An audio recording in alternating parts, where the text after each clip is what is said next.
सभी को नमस्कार, गुड मॉर्निंग, राम राम। हम सब अच्छे हैं।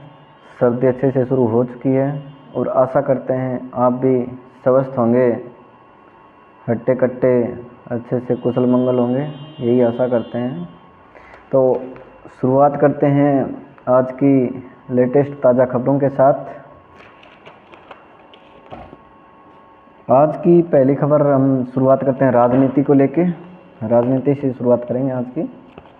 अभी भी हाल ही में चुनाव हुए हैं अपने राज्य, जिसको गरीब राज्य की श्रेणी में भी मानते हैं, जहाँ के मजदूर भी सबसे ज़्यादा अपने को सस्ते रेट में और लगभग भारत में सभी जगह मिल जाते हैं।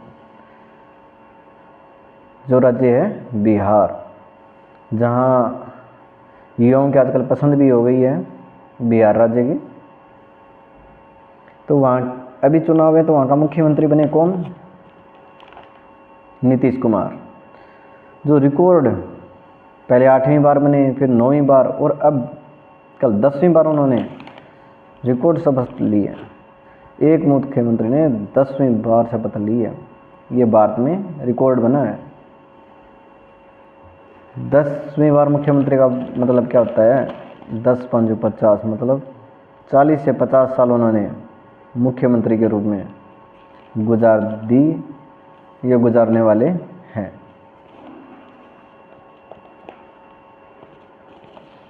अगली खबर बुरी खबर है। किसी को परेशान करना, प्रताड़ित करना बहुत गलत बात है। हमारी एक इंटरनेशनल खिलाड़ी थी मध्य प्रदेश से, रोहिणी, जो खिलाड़ी रही हैं जित्सु यानी मार्शल आर्ट की खिलाड़ी रही हैं।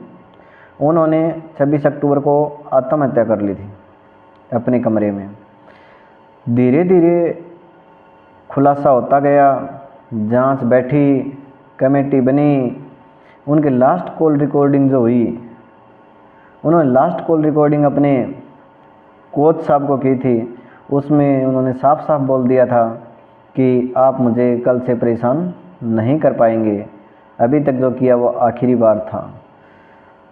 ये सब जब हुआ, उनकी कॉल रिकॉर्डिंग सामने आई, जांच हुई, तो सबके सामने आ गया कि जो उनके कोच और हेड कोच थे, उन्होंने ही उसको प्रताड़ित किया, परेशान किया, इसलिए उन्होंने आत्महत्या कर ली। अगर आप जानना चाहें कि वो कौन थी, कभी नाम नहीं सुना, तो उसके बारे में बता देना चाहते हैं कि एशियाई खेल 2023 में उसने भारत का नेतृत्व किया था। विश्व जो खेल हुए थे बर्मिंघम में, उसमें चयनित होने वाले भारत की एकमात्र खिलाड़ी थी। थाईलैंड ओवर ग्रैंड प्रिक्स 2022 में 48 किलो भार वर्ग में उन्होंने ब्रॉन्ज मेडल जीता था। 8वीं एशियाई जू जित्सु चैंपियनशिप 2024 में डबल क्लासिक में उन्होंने ब्रॉन्ज मेडल जीता था। इसलिए देश के लिए एक दुखद खबर है, एक खिलाड़ी ने अपने जीवन लीला समाप्त कर ली, जो देश का नाम रोशन कर रही थी, कुछ घटिया लोगों के कारण। इसलिए किसी को परेशान या प्रताड़ित करना बहुत गलत है, करना भी नहीं चाहिए। अपनी अपनी ज़िंदगी है, सबको अपने तरीके से जीने का अधिकार है, उसे हमें आज भी स्वीकार करना पड़ेगा। कल भी यही सच था और आगे आने वाले दिन भी यही सच होगा।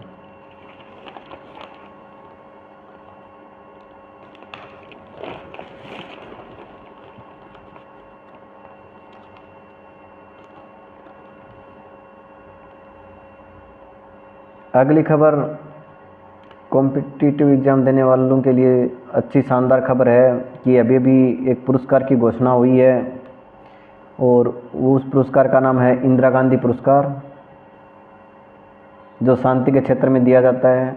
और वो हाल ही में चिली की पूर्व राष्ट्रपति हैं मिशेल बेचलेट, उनको ये पुरस्कार दिया गया है।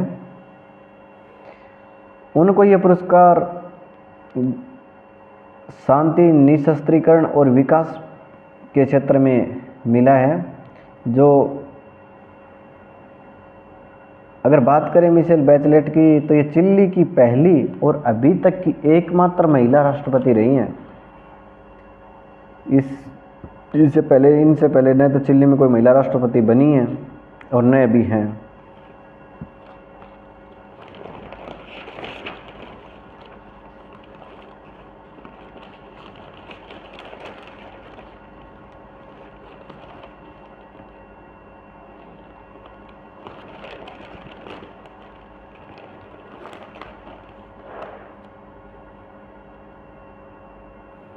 एक इधर भास्कर जो अपना न्यूज़पेपर उन्होंने सर्वे किया है प्रदेश में, अपने राजस्थान में, उसमें उन्होंने सभी उम्र के व्यक्तियों के लिए सर्वे किया कि दिनचर्या कैसी है कैसी नहीं है।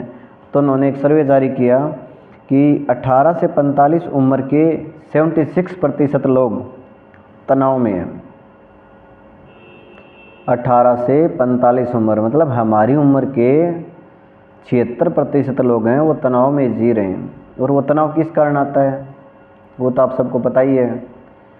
किसी को घर परिवार को लेकर तनाव है, किसी को जॉब के लेकर तनाव रहता है, और सबसे ज़्यादा तनाव अगर कोई बढ़ाए, व्यक्ति पहले से तनाव में रहता है, पहले तो खेलने चला जाता था, बाहर घूमने चला जाता था तो तनाव कुछ कम हो जाता था, व्यक्ति अपने आप पे कंट्रोल कर जाता था।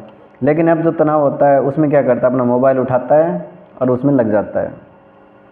उससे तनाव कम तो होता नहीं है, तनाव बढ़ता जाता है। व्यक्ति में नकारात्मक भाव आते रहते हैं और वो कुछ न कुछ या तो गलत निर्णय लेता है या कोई गलत कदम उठा लेता है।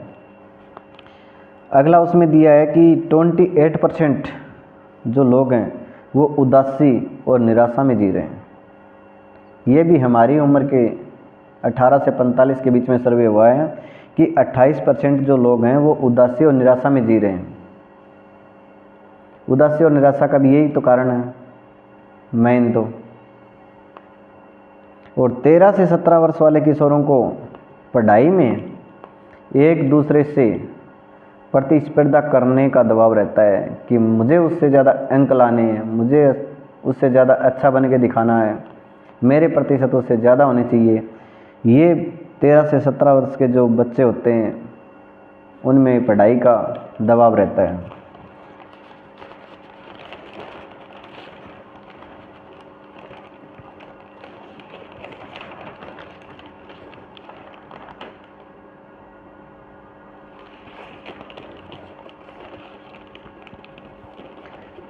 अगली खबर जो है वो किसी कंपनी से रिलेटेड है जिसका नाम सभी ने सुना होगा,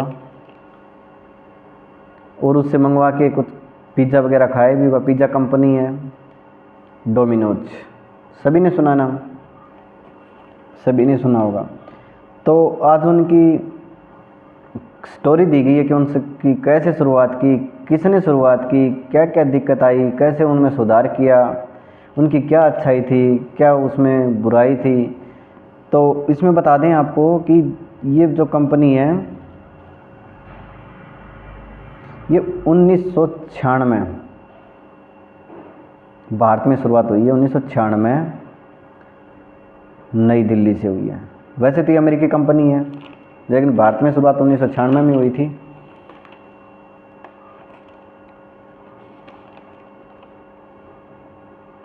इसमें 2009 में एक अमेरिकी कंपनी ने इस पे सर्वे किया तो जो इसका पिज़्ज़ा और जो इसका सॉस था वो सबसे घटिया मिला। इनके जो मालिक थे, दो भाई हैं अमेरिका के ही, उन्होंने सरेआम मीडिया के सामने, ग्राहकों के सामने खुलकर उस बात को स्वीकार किया, उसकी टेस्टिंग करवाई।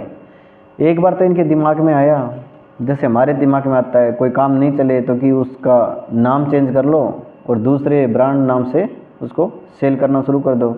तो इनके दिमाग में भी ये ख्याल एक बार तो आया एक भाई के कि क्यों ना हम दूसरे ब्रांड के नाम से पिज़्ज़ा देना शुरू कर दें तो लोग खाएंगे, क्योंकि इस नाम से तो डोमिनोज के नाम से तो कोई लेगा नहीं हमसे। लेकिन दूसरे भाई ने उसे समझाया कि हम ऐसा नहीं करेंगे, हम समझौता किसी भी प्रकार से नहीं करेंगे ग्राहकों के साथ। इसलिए उन्होंने सुधार किया, सबके सामने उसको स्वीकार किया, मीडिया के सामने भी उन्होंने स्वीकार किया था। ये उनकी एक बहुत अच्छाई थी। धीरे धीरे उन्होंने उसमें सुधार करते गए और आज विश्व में नंबर 1 पर डोमिनोज पिज़्ज़ा का नाम चल रहा है इस क्षेत्र में। आज के दिन 96 देशों में इसका कारोबार चल रहा है और लगभग 68,000 इसके स्टॉल हैं और भारत में भी इसके 2600 स्टॉल हैं, जो आगामी 1-2 साल में इनका 4,000 स्टॉल लगाने का टारगेट है। बाकी तो लोकल डोमिनोज के नाम से आपको प्रत्येक गली शहर में मिल जाएंगे, लेकिन वो अमेरिकी कंपनी आपको नहीं होगी।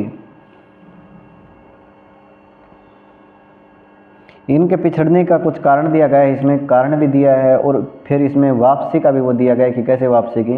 अगर कारण की बात करें, मैं बताना इसलिए चाहता हूँ कि कई भाई अपना खुद का काम कर रहे हैं या करने वाले हैं, तो उनको इन गलतियों से बचना चाहिए कि ऐसी गलतियाँ हमें नहीं करनी चाहिए। इन्होंने सिर्फ शुरुआत में तेज़ डिलीवरी पे ध्यान दिया। इनका मकसद था कि 30 मिनट से पहले अपने को पिज़्ज़ा डिलीवर करना है।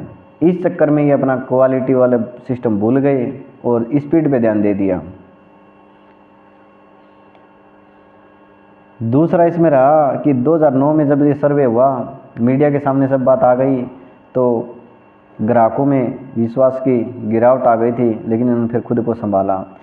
इसमें तीसरा कारण रहा कि जब इन्होंने पिज़्ज़ा की छवि बेहद ख़राब हो गई, क्वालिटी अच्छी नहीं थी, इस कारण मार्केट में अन्य कंपनियों से ये पिछड़ गए।